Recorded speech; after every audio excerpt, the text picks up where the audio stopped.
Yes, Nandito go nga ahead, tayo EJ. sa Taguig Convention Center na itinalagang canvassing area dito sa syudad ng Commission on Elections, at as of this time nasa 96.90% na ang na-canvass na voting results. Ibig sabihin ay 3.10% na lang ang kulang para ito ay makumpleto. Katumbas yan ng 24 na presinto na lang.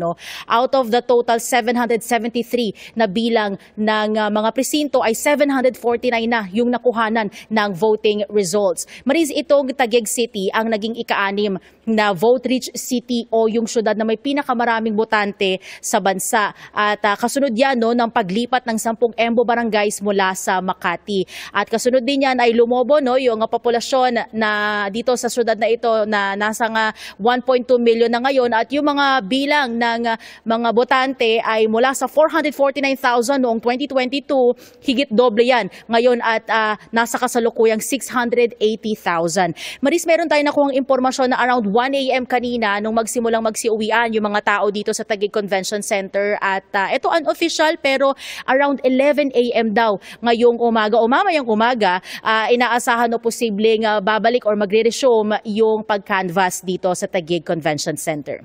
Yan muna ang latest mula rito sa Taguig City. EJ Gomez ng GMA Integrated News. Dapat totoo ngayong eleksyon 2025. EJ, si Sandra to, no? Meron ka bang impormasyon kung bakit nila sinuspende? Kasi sa ibang cities, tuloy-tuloy lang hanggang magproklama sila. Maris, kanina meron tayong ilang mga miyembro ng team natin na nauna dito. Ang nakuha nilang information ay meron daw naging problema doon sa pag-transmit ng mga natitirang voting results. Yan yung 3.10%. Actually, yung natitirang 3.10% na yan, as of past 10 p.m. pa yan eh. So ngayon na nakarating na yung talagang team natin, kami, same pa rin yung datos na yan, 3.10% hanggang ngayon. At yun yung nakuha nating rason kung bakit hindi pa kumpleto yung kabuoang results dito sa Taguig City. At yun nga, inaasahan na around 11 a.m. pero actually hindi yun sure, unofficial yun. Inuulit po natin yung inaasahang pagbabalik o pag-resume ng pag-canvass dito sa syudad. Sandra?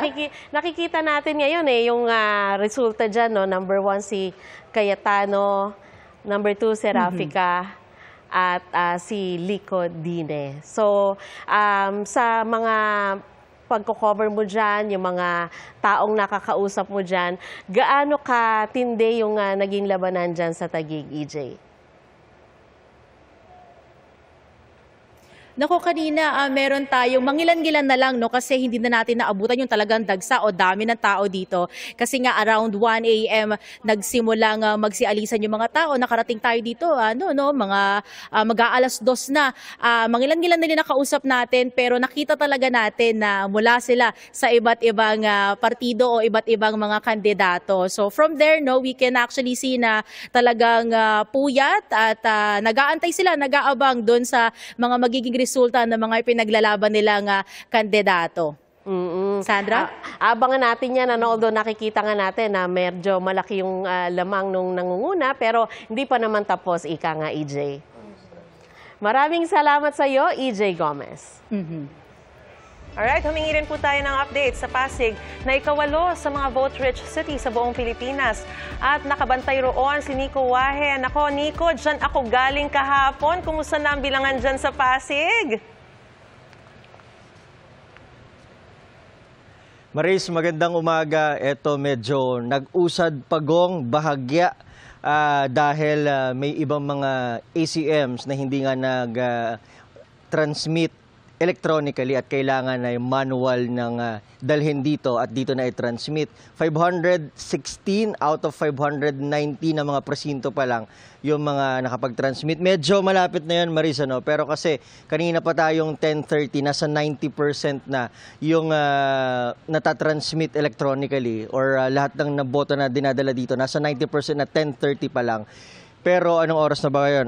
Nasa 3:30 na? Tama ba? O, magti-3:30 na pero 99.42% dahil may iba nga na hindi nakapag-transmit manually dahil walang signal kaninang mga bandang bago maghating gabi hanggang magmamadaling araw. So ang ginawa, ang inutos nitong si Attorney Felton Sadang ay dali na lang dito sa canvassing area para manual na ilagay or kunin yung memory card ng ACM para dito na manual na i-transmit yung mga boto. Tapos, yung tatlong na natitira ngayon, may dalawa nang dumating. So, isa na lang talaga yung hinihintay. So, yung dalawang dumating, diretso kanina dun sa stage, Maris, para manually i-transmit yung mga boto. Yung isa, ang nangyari daw, ay kailangang i-rezero. Kumbaga, nag-close voting na pero kailangan buksan ulit dahil may mga nakalimutan na i-feed na mga balota mula pa doon sa mga PPP o yung mga priority polling precinct, yung mga nauna ng mga bumoto kanina umaga, yung mga PWD, yung mga buntis at yung mga senior citizen, nakaligtaan daw. Pag-amin ni Attorney Sadang, human error na hindi nakita kaagad. Kumbaga, isinantabi muna yung mga electoral board kasi daw natin pag may dumadating ng mga balota mula dun sa mga PPP, pwede naman nilang ilagay na lahat agad pagkarating ng mga balota. Ang kaso lang, na ongoing yung voting ng mga regular na botante. So, isinantabi muna hanggang sa nakalimutan, nag-close voting. Pero dahil hindi mo na mabubukas yun at mag-continuous lang yung boto, kailangan daw i-rezero. Kaya inirefeed yung nasa 600 mga balota na una ng inalagay doon sa mga ACM para mailagay din yung mga nakaligtaan na mga balota ng mga PPP. So, yun yung hinihintay natin ngayon. Yung kaninang huling usap natin kay Attorney Felton Sadang, nasa 50 to 60 na mga balota na lang yung kailangan i-feed. Kaya, ayun na lang, 99.42% plus yung dalawa na yun. Medyo tataas pa yan. So, yung huling mga pinifeed na balota, yun na lang yung hinihintay natin, Maris. Mula rito sa Pasig City, ako si Nico Way ng GMA Integrated News para sa eleksyon 2025. Oo, curious lang ako, Nico, no? Inamin naman ng mga nakakaligta doon sa pag-feed doon sa mga mga balota ng mga vulnerable sector. Ano ba nangyari doon? Naigilid? Nasaan ba 'yon? At saka sigurado bang yun lang yung mga nakalimutan na i-feed doon sa ACM? Ayon kay Attorney Sadang, Maris, ganun na nga ang nangyari. Naigilid hanggang sa nakalimutan na tapos nag-close voting na.